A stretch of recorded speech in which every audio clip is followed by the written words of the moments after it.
शहर के एक बड़े रेलवे स्टेशन पर हर दिन हजारों लोग आते जाते थे। कोई अपने घर लौट रहा था, कोई अपने सपनों की तलाश में कहीं जा रहा था, और उसी भीड़ के बीच एक कोने में बैठा रहता था एक भिखारी, नाम था शंकर। फटे हुए कपड़े, हाथ में एक पुराना कटोरा और आंखों में गहरी थकान। लोग उसे रोज देखते थे, लेकिन कोई उसे सच में नहीं देखता था। टूटी हुई जिंदगी। शंकर हमेशा से भिखारी नहीं था, वह कभी एक छोटे से गांव में रहने वाला मेहनती इंसान था। रेलवे में कुली का काम करता था, दिन भर भारी सामान उठाता, लेकिन चेहरे पर हमेशा मुस्कान रहती। उसकी एक छोटी सी दुनिया थी, पत्नी और एक बेटी। लेकिन एक दिन किस्मत ने ऐसा वार किया कि सब कुछ छिन गया। एक दुर्घटना में उसकी पत्नी की मौत हो गई और उसकी बेटी भी उससे बिछड़ गई। उस दिन के बाद शंकर टूट गया। काम करने की हिम्मत नहीं रही, जीने का मकसद खत्म हो गया, और धीरे धीरे वह उसी रेलवे स्टेशन पर भीख मांगने लगा जहां कभी वह मेहनत करता था। ट्रेन स्टेशन, रोज का वही सफर, हर दिन वही प्लेटफॉर्म, वही आवाजें, चाय चाय, पानी बोतल, ट्रेन की सीटी, लोगों की भीड़, और उसी भीड़ में शंकर बैठा रहता, हाथ फैलाए। कुछ लोग पैसे देते, कुछ नजरें फेर लेते, और कुछ उसे ताना मारते, काम क्यों नहीं करता, हाथ पैर तो सही हैं। शंकर सुनता, लेकिन जवाब नहीं देता, क्योंकि अंदर से वह खुद ही हार चुका था। वन एक अनजाना सवाल। एक दिन प्लेटफॉर्म पर एक छोटी लड़की अपनी माँ के साथ बैठी थी। लड़की ने शंकर को देखा और मासूमियत से पूछा, मम्मी, ये अंकल ऐसे क्यों बैठे हैं? माँ ने धीरे से कहा, बेटा, इन्होंने शायद हार मान ली है। ये शब्द शंकर के दिल में चुभ गए, हार मान ली है। उस रात वह प्लेटफॉर्म पर ही लेटा था, लेकिन नींद नहीं आई। वह खुद से सवाल करने लगा, क्या मैंने सच में हार मान ली है? क्या मैं फिर से उठ नहीं सकता? फायर एक छोटी सी शुरुआत। अगली सुबह कुछ अलग था।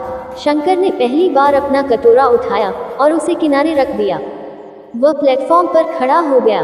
पहले तो लोग हैरान हुए, आज ये भीख नहीं मांग रहा। शंकर ने एक चाय वाले के पास जाकर कहा, भैया, मैं आपकी मदद कर दूं, बदले में कुछ पैसे दे देना। चाय वाला पहले तो हंसा, तू काम करेगा? लेकिन शंकर की आंखों में सच्चाई थी। चाय वाले ने कहा, ठीक है, कोशिश कर ले। बाइसेप्स पहला दिन। उस दिन शंकर ने पूरे मन से काम किया, कप धोए, चाय बनाई, ग्राहकों को चाय दी। शाम तक उसे सिर्फ 50 रुपये मिले, लेकिन उस दिन उसे जो मिला वो पैसे से कहीं ज्यादा था। उंगली से दाहिनी और इशारा आत्मसम्मान। कई साल बाद उसने खुद कमाया था। मेहनत का सफर। अब शंकर रोज चाय वाले के साथ काम करने लगा। धीरे धीरे उसने काम सीख लिया। उसकी मेहनत और ईमानदारी देखकर चाय वाला भी खुश रहने लगा। कुछ महीनों बाद शंकर ने थोड़े थोड़े पैसे बचाने शुरू किए। चमकता सितारा खुद की पहचान। एक साल बीत गया। अब शंकर वही भिखारी नहीं रहा। उसने प्लेटफॉर्म के एक कोने में अपनी छोटी सी चाय की स्टॉल लगा ली। लोग उसे पहचानने लगे, अरे, ये वही आदमी है जो पहले भीख मांगता था। लेकिन अब लोग उसे इज्जत से देखते थे। चमकता दिल, सबसे बड़ा पल। एक दिन प्लेटफॉर्म पर एक लड़की आई। वह शंकर के पास आए और बोली, आप शंकर हैं? शंकर ने हैरानी से देखा। वो उसकी खोई हुई बेटी थी। सालों बाद दोनों की मुलाकात हुई। दोनों की आंखों में आंसू थे। बेटी ने कहा, पापा, मुझे आप पर गर्व है, आपने हार नहीं मानी। इंद्रधनुष कहानी की सीख। शंकर की कहानी हमें ये सिखाती है, जिंदगी हमें कितना भी गिरा दे, उंगली से दाहिनी ओर इशारा उठने की ताकत हमारे अंदर होती है। हालात चाहे जैसे भी हों, उंगली से दाहिनी ओर इशारा, एक छोटा सा कदम भी जिंदगी बदल सकता है। और सबसे जरूरी, उंगली से दाहिनी ओर इशारा, जब तक हम खुद हार नहीं मानते, तब तक हम हारते नहीं हैं। Speech balloon. अंतिम संदेश। अगर कभी जिंदगी में लगे कि सब खत्म हो गया है, तो उस रेलवे स्टेशन के शंकर को याद करना, जिसने भीख से शुरुआत की, लेकिन मेहनत से अपनी पहचान बना ली।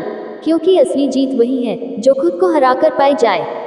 बाइसेप्स 1। अगर चाहो